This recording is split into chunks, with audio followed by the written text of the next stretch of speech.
Today we are covering a case that was open for over 3 decades before being solved, and I 1,000,000% believe it was divine intervention that helped bring closure for this family. A 12-year-old girl named Jonelle Matthews that went missing from Greeley, Colorado in 1984. Hi there and welcome to Lost and Found Them Missing. I'm your host, Sarah Janik Medium. I'm a medium and connect with those on the other side and have a pull towards those that have gone missing. If you're new here, welcome. We cover all types of missing persons cases. We'd love for you to follow along and subscribe if you're interested in more true crime and missing persons content, many times with a bit of a paranormal twist. Jonelle Matthews was a 12-year-old girl who went missing from her home on December 20th, 1984. Jonelle was adopted by her parents, who say they were very open with her about her adoption. They wanted her to know that she was chosen by them. Jonelle was raised by her parents, Jim and Gloria, and had an older sister, Jennifer. Jonelle attended Franklin Middle School in Greeley, Colorado, and reportedly loved choir. She was in choir at both her church and in honors choir at her school. It just happened to be their last day of school for winter break. Jonelle had a Christmas choir concert, and her sister also had a basketball game at the exact same time. Her mother had just left town earlier that day to go and visit her parents out of state in California for Christmas, as it was said that her dad's health was quite poor, so she was going to spend Christmas there with them. She would then come home and they would celebrate Christmas together as a family. So that left the girls' father to decide to either go to the choir concert for Jonelle or her sister's varsity basketball game, as he couldn't do both. He decided to go and watch the basketball game as Jonelle's concert was being filmed by the local news company, so they could watch that at a later time. Oh, what fun it is to ride in one horse open sleigh. Jingle bells, jingle bells, jingle all the way. Oh, what fun it is to ride in one horse open sleigh.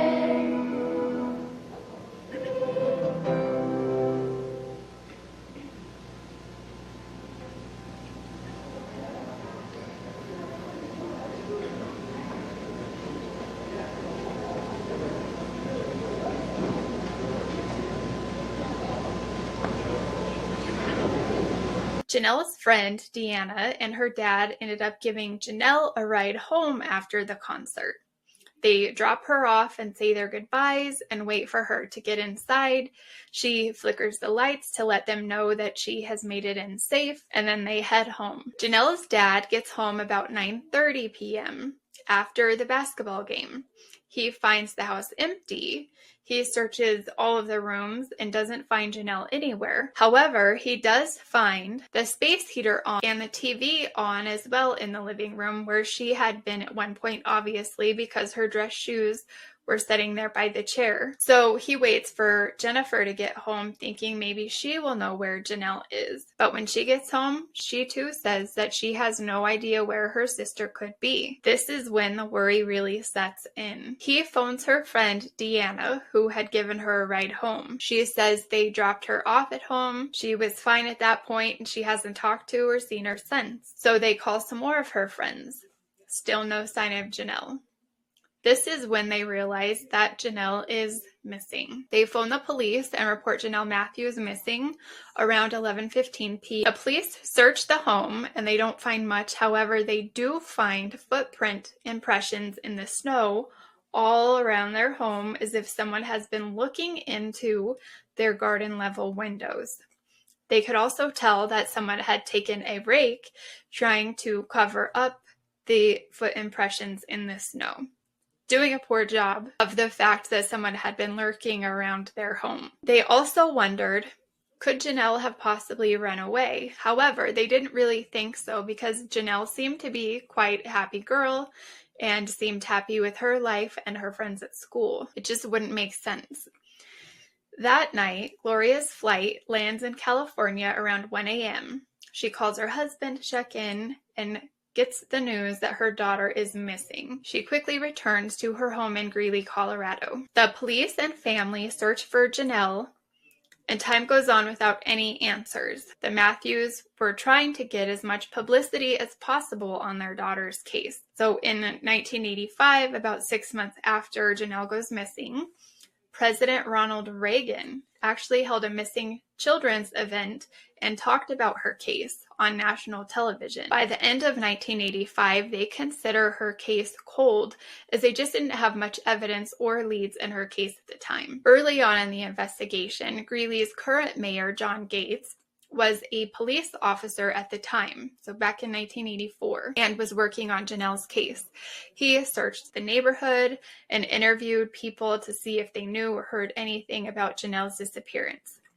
They took notes on everything, as they obviously didn't have computer data systems back then. They would get potential tips from people saying that they thought they knew who did it or maybe what happened to her, but nothing that was very promising. One man in specific, though, said that he thought it was the church that she had gone to. However, they found out that this man had actually been excommunicated from his church in 1977 because of criminal charges that were placed against him. So he seemed to have a bit of a grudge against anyone that did still attend that specific church, so they didn't look too much into it. The man also later actually reached out and asked the detective if they would share the information with him about her disappearance to see if it matched up against what he believed he had on her case. He claimed that she was kidnapped and assumed that she was dead and brought up the church again. They're thinking this guy, he's just angry at the church and has no idea what he's talking about. It ended up being dismissed.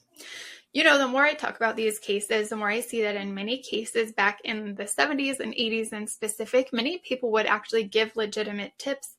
And you wonder why some of these statements, why they weren't taken much more seriously, and if they were, just how much sooner some of these cases could have been solved. Was it that they were swamped with tips? Did they only follow up on tips that sounded legitimate? Was that how police work was done at the time? It's very hard to tell, but I can tell you in the Go-Go Beach situation, right, the Long Island serial killer, we know that many of the prostitutes had actually reached out to the police, but they dismissed all of these claims because they were prostitutes and they didn't believe them because of who they were. But they very well could have caught him much earlier if they did take it seriously. It's hard to tell. So anyways, 10 years after Jonelle's disappearance, they decided to have a memorial for her. The family says that this helped them to get a bit of closure, trying to accept that they may never see her again, but it still lingered despite trying to go about life. What happened to her? Where could she have gone? Where was she? Then time goes on, and more time goes on, and more time goes on. Jonelle was missing for over 3 decades. Then one day on July 24th of 2019, when a pipeline crew was digging southeast of Greeley, Colorado, they came upon a trash bag with clothes and a skeleton. It was a body, and it just so happened to be that of Jonelle's. Her teeth still had braces, and she was with the clothes that she had gone missing in on the night of December 20th of 1984, 34 years earlier. They could also tell that she had been shot in the head. She was murdered. The thing that just makes you feel like this is divine intervention, that there are millions of acres of open farmland in eastern Colorado where Jonelle was found, in this specific area, and they just happened to dig in the one field they said the size of a basketball hoop, a 2 to 3 foot round circle hole to place a pipeline for oil. They dig in this exact spot and happen to run directly into her remains. If they would have dug 6 inches to the left, 6 inches to the right, 6 inches above or below, they would have missed it. That this was how specific and spot on they were in digging this hole. And I'm going to show you a video of eastern Colorado so you can see how open it is. It's so vast, right? So much farmland, agriculture, animals, crops. It's so open. There's so many fields. And for them to come on this exact location and hit this exact spot, it's like this case was meant to be solved. Her family was meant to get closure, and this man was meant to get caught. I 1,000,000% believe this. So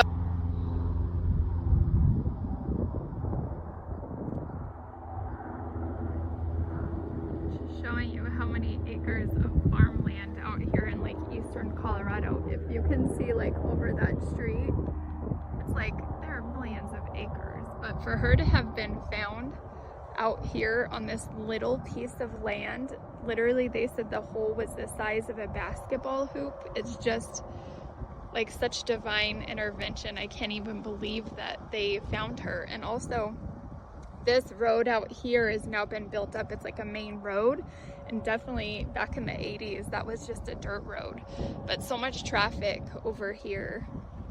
It's just so amazing that they were able to find her and get some closure for the family. But all farmland out here. It's like where they were digging to place the pipeline, but this is the field that she was found in right here, just off of this intersection. And you can see there is like nothing out here. Obviously more houses now, but like I said, it's just a miracle that they were able to dig in this random field out of all these millions of acres of farmland and find her. So, police detective Mike Prill was assigned to Jonelle's case. He had to compile 28,686 pages of handwritten documents, which took him about a year to go through. You remember how people from the neighborhood were interviewed? Well, he found one man that was in a couple of paragraphs of information in all of those documents that he really felt needed looking into again. His name was Steve Pankey. When they reached out, they felt that they got a rather odd response that warranted more looking into. He said, "I want an attorney. I need a deal. I'm not talking to you without my attorney." That is quite an odd statement for someone to make who is just being questioned. The detective said, "We just want to ask you a couple of questions," and states there is nothing you can be charged for in this case due to the statute of limitations, right? The amount of time has gone by where certain things cannot be charged, except for first-degree murder and kidnapping, because of how old this case is. He said, "Yep, I want immunity and I'm not talking." The detective said they knew at that moment no one wants immunity unless they are trying to get a lesser sentence for something that they are in fact guilty of. After that conversation, they decide to drive out to Idaho to interview Steve. Detective Prill found that in his research into her case, Steve Pankey kept unknowingly inserting himself into her disappearance and what he believed happened to her.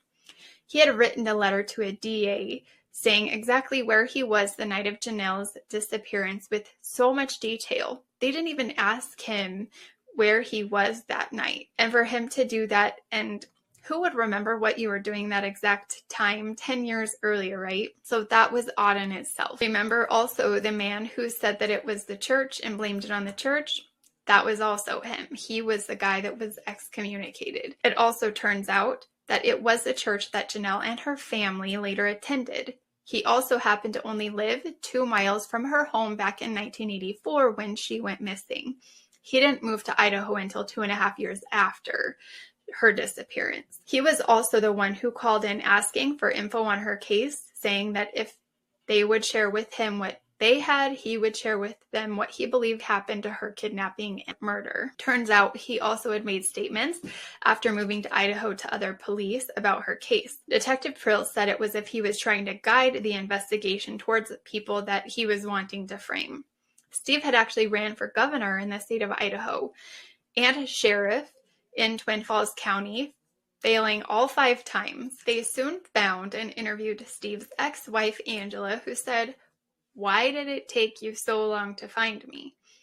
She then said, "I gathered all of the information that I had on Steve and took it to the Idaho Police Department, and they told me that they would forward it to the Greeley Police Department to be looked into." Unfortunately, Detective Prill said that that never happened.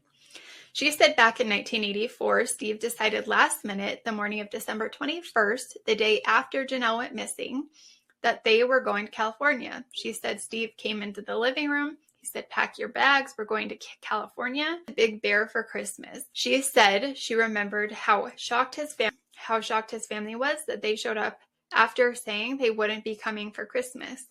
She also said he was obsessively making her scroll through news stations to hear anything on Jonelle's missing persons case the entire 20-hour drive home from California, and he had never been interested in news prior to that. She said when they got home, she unpacked the car and he started digging in the snow in their front yard for an entire day. Also, 2 days after getting home from their vacation to California, she goes out to the yard and their car is on fire. She starts yelling. He tells her to get back in the house, almost as if he's trying to prevent her from intervening in the fire. She thought all of this was odd, but said that he had good reasons for everything supposedly that was going on, so she trusted him. He was her husband. She said also that days after they got back from their vacation at Christmas time, that he would obsessively send her to the store to buy articles, any news articles that she could find on Jonelle's missing persons case. She said after they moved to Idaho, he brought her missing persons case up again with the police department, and that he was trying to get information from them about this case in Colorado. She said at that very moment, she put everything together and had a very strong intuition that it was him. That was when she took everything to the police department in Idaho. So after Detective Prill talked to Angela, the police too knew that they had their man. When Steve Pankey was questioned by the DA, Mike Rourke, he said, "You're asking for immunity, demanding it for the murder and kidnapping before saying anything about Jonelle Matthews, right?" Steve Pankey said, "You don't know what's in my head." The DA says, "I'm trying to get there, but you're right, I don't." Pankey then laughs, almost as if he was proud of what he had done and enjoyed playing this game with the law enforcement. Steve Pankey was arrested for the murder and kidnapping of Jonelle Matthews. They confiscated his computers and found that prior to her being found in 2019, he was searching for Jonelle Matthews almost daily on his laptop all those years later. Steve Pankey went on trial for the murder of Jonelle Matthews. The evidence that came forward was very convincing, but 3 jurors felt that they couldn't prove Steve was at the scene of the crime that night. It ended up being a hung jury with no verdict, 9 wanting to convict and 3 undecided. So October 4th of 2022, he was retried and the prosecution came forward with even better evidence. Steve's own cousin came forward saying he caught Steve on several occasions sitting outside of his school in the neighborhood, which happened to be Jonelle's neighborhood and school, just watching the kids walk home after school. Then an old jail inmate who happened to share a cell with Steve, who said that they shared a bond with their faith in God, he came forward. He said that one day Steve Pankey said, "I need to pray for forgiveness against my sins." The jail inmate said, "What sins? For doing what?" He then went ahead and prayed for forgiveness aloud for what he had done to Jonelle, a confession. The jury found Steve Pankey guilty of murder, second-degree kidnapping, and making false reports. He was sentenced to life in prison with the possibility of parole after 20 years at the age of 91. Jonelle Matthews went missing on December 20th, 1984, and was found 20 miles southeast of Greeley on County Road 49 in Weld County on July 24th of 2019, 35 years later. This just goes to show you, with the right evidence, it is never too late to solve a missing persons or a cold cases. All right, guys, thank you so much for joining me as we tuned into Jonelle's missing persons case. If you have found this video informative, please hit the like button and subscribe to Lost and Found the Missing for more missing persons content. Remember to stay safe and look out for one another. Until next time, Sarah Janik Medium, signing off.